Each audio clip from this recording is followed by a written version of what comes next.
right, now let's talk about Uno's UniGrid function.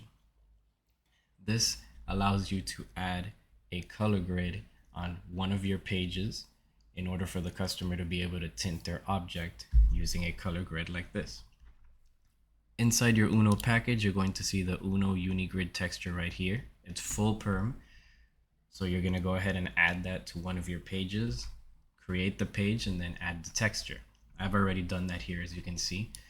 The next thing you're going to do is go into settings and click the UniGrid button right here to set it up. It's going to tell you to click the top right corner of the color grid, then the bottom left corner, and that's it. That's all you need to do to set up the color grid. Now, simply clicking on the grid doesn't automatically apply the color to the object. The customer needs to actually select which part of the object they want to tint. The way they do that is you're going to create buttons. I've already created one here, but I'll show you how to do it again.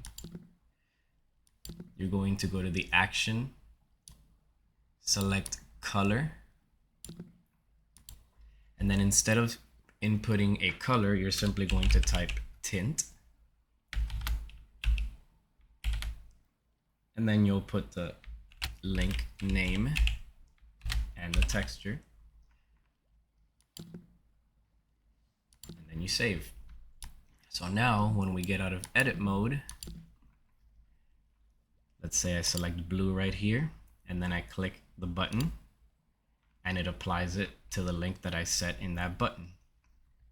So ideally you would create several buttons for each of the links that you want the customer to be able to apply tinting to, or just a button that will apply it to the whole object.